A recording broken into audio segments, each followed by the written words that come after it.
because that structure of knowledge is insufficient. Matrix shifts takes place according to genetic timing, not preparation. When the preparation is incomplete, the new matrix is incomplete. The shift is still away from the old, and the unfortunate child is left stranded. So now, if the first matrix is not properly grouted, the child will constantly attempt to go back into that matrix which was not created and grouted continuously in life. So naturally, the growth of the next matrices doesn't take place. Anxiety is always the enemy of intelligence and always blocks the biological plan. The minute anxiety arises, intelligence closes to a search for anything that will relieve the anxiety. This might lead to the street smart mentality or to precocity along narrow culturally approved lines, but the biological plan will have been aborted. So this can also be that, that teddy bear syndrome, where the child is hanging on to something physical all the time and roaming around with that.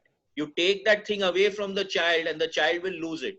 Why? Because the mother matrix has not got created, what we read previously, and that matrix has got shifted into that physical object because the mother did not allow that the bond between the mother and the child to develop. Most But I parents, think Yeah. that they are totally ignoring the joint family system. Like our children never had those problems. No. If we were not there, the dada dadi used to be the next bonding thing. Correct. That is there. But in the beginning, it is the mother who is the bonder. In the first few months, even if the joint family is there, the mother's importance is being said over here.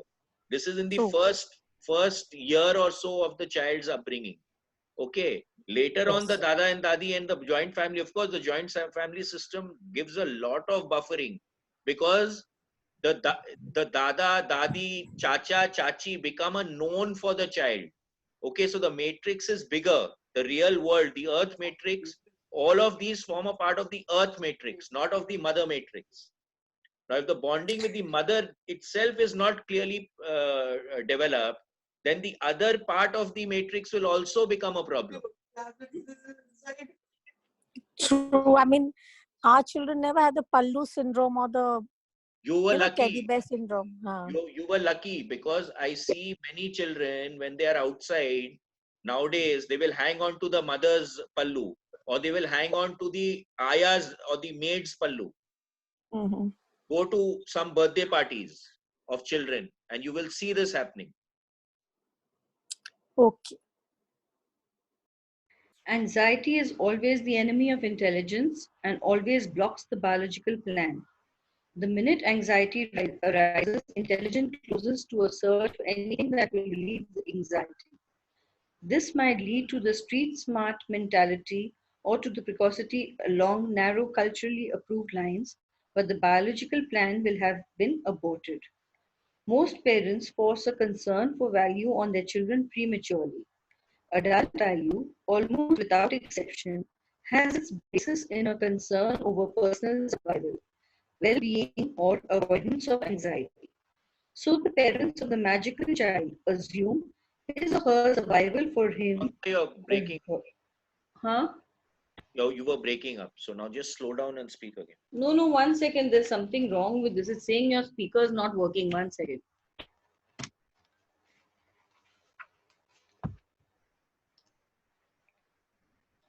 I'm starting again from this para. For Yeah. most parents, force a concern for value on their children prematurely. Adult value, almost without exception, has its basis in a concern over personal survival, well being, or avoidance of anxiety. So the parents of the magical child assume his or her survival for him or her and do everything possible to keep any notions of survival or anxiety over survival from forming in his or her mind. Because she or he is biologically geared to take his or her cues from them and to pattern his or her world structuring after them, they must practice their faith in the biological plan and keep their relations with him or her free of anxiety. A child bonded to anxiety cannot help becoming anxious. Value in this adult anxiety sense and like dislike in the child sense are not at all the same things. The child will certainly like or dislike almost every experience she or he undergoes, but she or he likes or dislikes only after the fact of having had the experience, not before. When she or he randomly picks up a stick and chews on it for taste identification, she or he spits because she or he does not like the taste. This item is not good for eating, enters his or her feedback concerning this concept of stick. Such like dislike evaluations arising from experience are not negative experiences. The child, initially at least, has no logical process for going around looking at objects and saying ahead of time, I don't think I like that because I'll bet it doesn't taste good. His or her roughed in knowledge of the world could never form that way. She or he is neutral towards experience and simply driven to it. So experience the experience for the experience. So the child needs to experience everything, taste everything, do everything. So whatever experiences you can give the child at this stage of growth, you must allow the child to experience it. In fact, create a safe environment in which the child can experience various things. His or her evaluation are a result of experience, and she or he does not correlate judgments. That is, she or he does not stop putting objects in the mouth to taste identify them because the stick did not taste good. See, Not now even what is happening now is that because we all want to maintain sterile environments for the child, we keep telling the child, don't put this in your mouth, don't put this in your mouth, don't put this in your mouth. But that experience of tasting any item, that goes out of the window because of this. Now, of course, coronavirus ho jayega to उपाय नहीं है, but not even sticks necessarily. The child is impelled throughout this roughing in stage to interact with every object with every sense available or appropriate. We lament this. Why can't she or he learn not to put things in her or his mouth? Not realizing the vast negative learning in violation of his or her genetic drive that would demand his or her drive impels him or her to enter into each experience anew, without qualification or condition, in order to construct a concept of that experience exactly as it is. The child's so now over openness, here, suppose the mother tells, no, stick is not good, not good, not good, don't have it. Now, suppose now the child sees a stick, he may not have it, but his concept of that the stick is not bad is not real. It is just intellectual. So he will never create an experience. Neural growth will not take place because he has not experienced eating that stick. the child's openness concerning value depends on being allowed to form like dislike opinions about experience. That is, she or he must be allowed to decide for him or herself whether an experience is good or bad.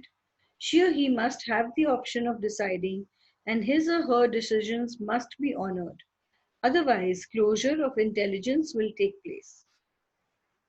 The parents make available to their child every possible opportunity for exploring the world, both the human world of artifacts and the natural world.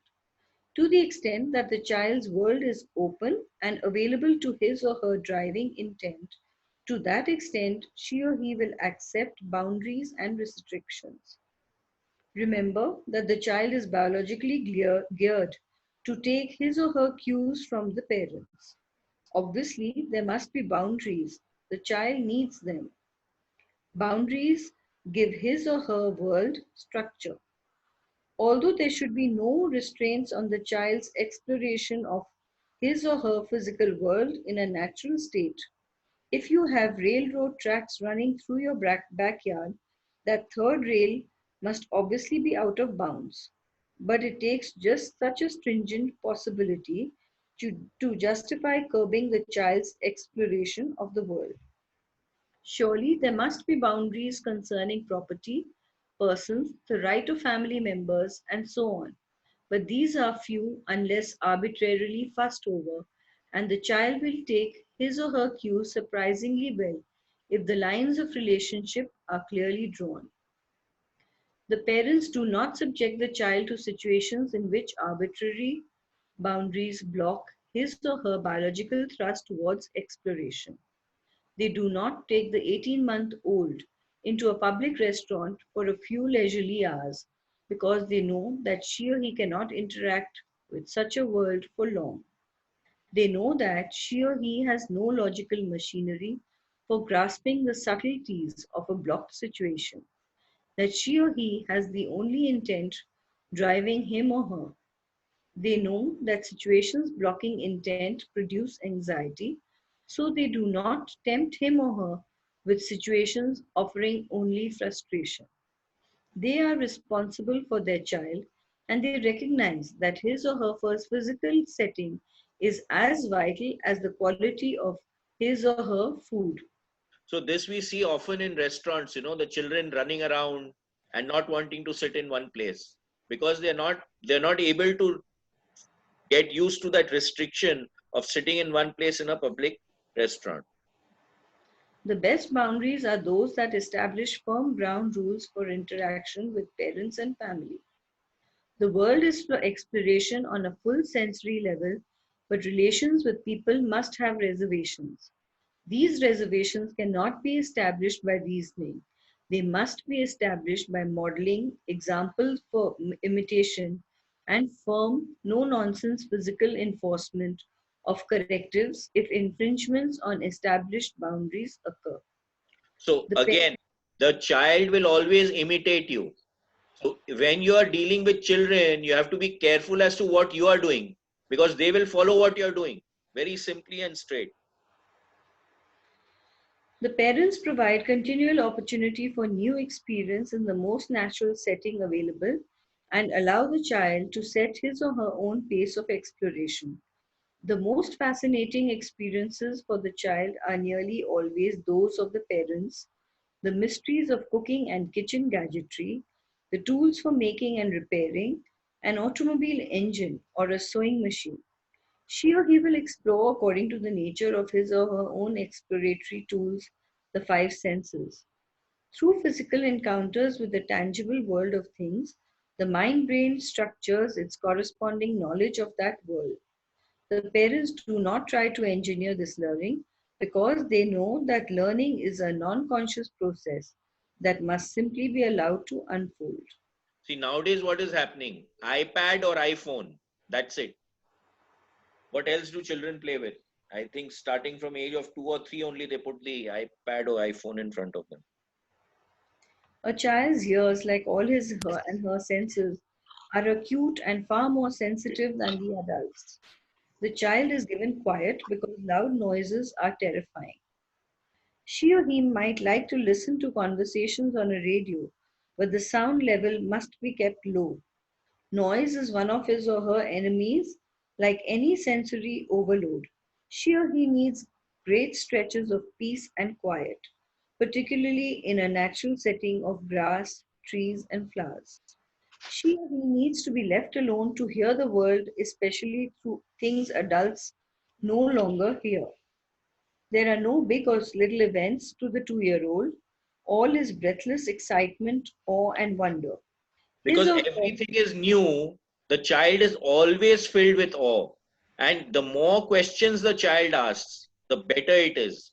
And you need to develop means of answering the child's question. His or her logical feedback system feeds back on anything and everything experienced, not just on what adults value or think good for a child. Adult values block openness. We place priorities on this and screen out that. But the child accepts without question, at least initially.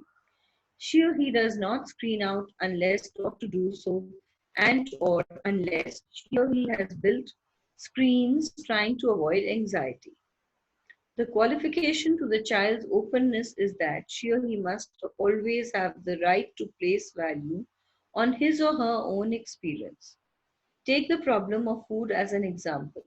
The 12-month-old is a wonder to behold at table. She or he still nurses, of course, so food is not critical.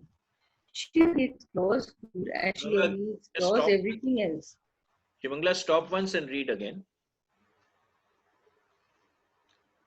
The qualification to the child's openness is that she or he must always have the right to place value on his or her own experience. Take the problem of food as an example. The 12-month-old is a wonder to behold at table. She or he still nurses, of course, so food is not critical. She or he explores food as she or he explores everything else. Always a part of the family context, the child sits at the table and tries everything at least once, including salt and pepper and the flour centerpiece. Any and every new spoonful of food offered or grasped is willingly, happily accepted, a great game. Eating is exploration of the world, such as exploring the backyard is.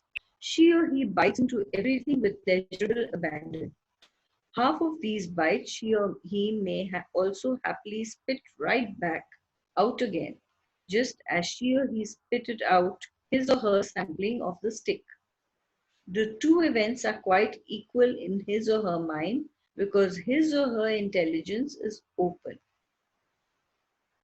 The spit out bite registers as not edible, but this is not negativity in the adult sense. It is simply evaluation after the fact. The spit out item is assimilated and accommodated by the brain computer, just as the accepted bite is, and brings its own subtle shifts in the whole schematic that the child is building about food. Again, you're breaking up, Shimangla.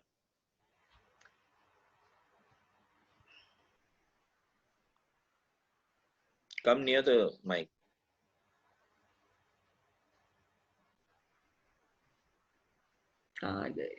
One second.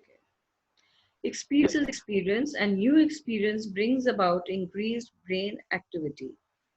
Certainly, the positive encounter, that bite of mashed potato perhaps, is far more likely to be repeated. The child will probably gobble more bites of potato while stopping at one bite of broccoli, but both bring about some shifts in the general catalogue of taste exploration. Above all, she or he is learning to explore freely without anxiety.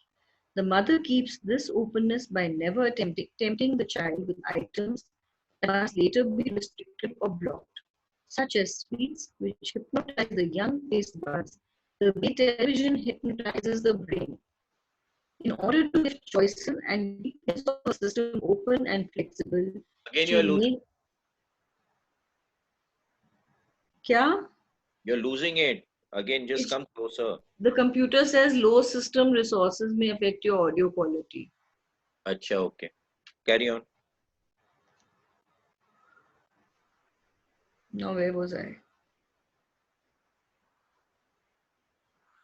Last but one paragraph. The mother keeps this openness by never tempting the child with items that must later be restricted or blocked, such as sweets, which hypnotize the young taste buds the way television hypnotizes the brain. In order to give choices and keep his or her system open and flexible, she makes sure that the areas of choice are beneficial. For I contrast, got that. So whatever if you want to restrict a child from something, then you need to avoid giving the child in the beginning that thing. For contrast, look over at neighbor mother, a creature of anxiety, reflecting her husband's anxiety and their mutual attempts to structure reality intellectually. Neighbor mother is very much concerned over her child's diet. She plans a careful, vitamin-filled, mineral-loaded dish tailored to fit his or her needs. Let me call this child Sam, just to keep our models clear. Sam is placed on his high chair, his bib tied carefully around him to be fed his special diet before the adults eat. Okay, we can stop here, I think. It's 5:33. Anything anyone would like to say? Yeah, one question. हाँ रविंद्र जी. We see a lot of times children who, if you give it to some stranger's lap or something, they are quite happy. Just That opposite of the pallu. correct. So So how that means that the matrix of the mother has developed fully, and the child knows that the security of the mother matrix is always there. So any Okay. child who is confident about moving around and meeting strangers, that immediately shows that the mother matrix has got very, very clearly constructed. Okay.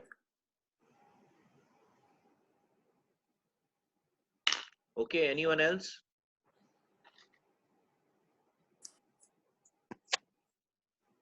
No one else? No, Okay. all good. Yeah, I think it's very clear. This book is very clear, and I think it gives a lot of good information about how things should go. And as we read, I think we'll get more ideas. So let's meet at 4 o'clock again. Okay. Okay, I 4 o'clock. have one question. Yeah. Okay. Ye, You have a question? yeah, bhaiya. Tell me. I was just thinking, does the mother matrix, like, can it shift in between? Like, the child is secure, but then some events happen, and the child gets insecure after a certain time. The Yes. matrix is taken. It is extremely possible if there is extreme overstimulation and extreme stress is created for whatever reason, that can hamper the growth. For example, we read over here the Ugandan children were extremely intelligent, extremely attentive, extremely powerful in learning, and then the event at the age of 4, a traumatic event takes place where suddenly the child is separated from the mother, and then the growth gets stunted. So an extreme Right. event took place which causes the matrix to disintegrate Right. because you've stopped the security, right? The security of the mother matrix falls away in that extreme situation. Right. Okay. That's why stress is something that we need to take care of within ourselves, as well as in our environment, as well as in the children. And nowadays, to be frank with you, we are subjected to so much of stress which is unseen. It is not funny.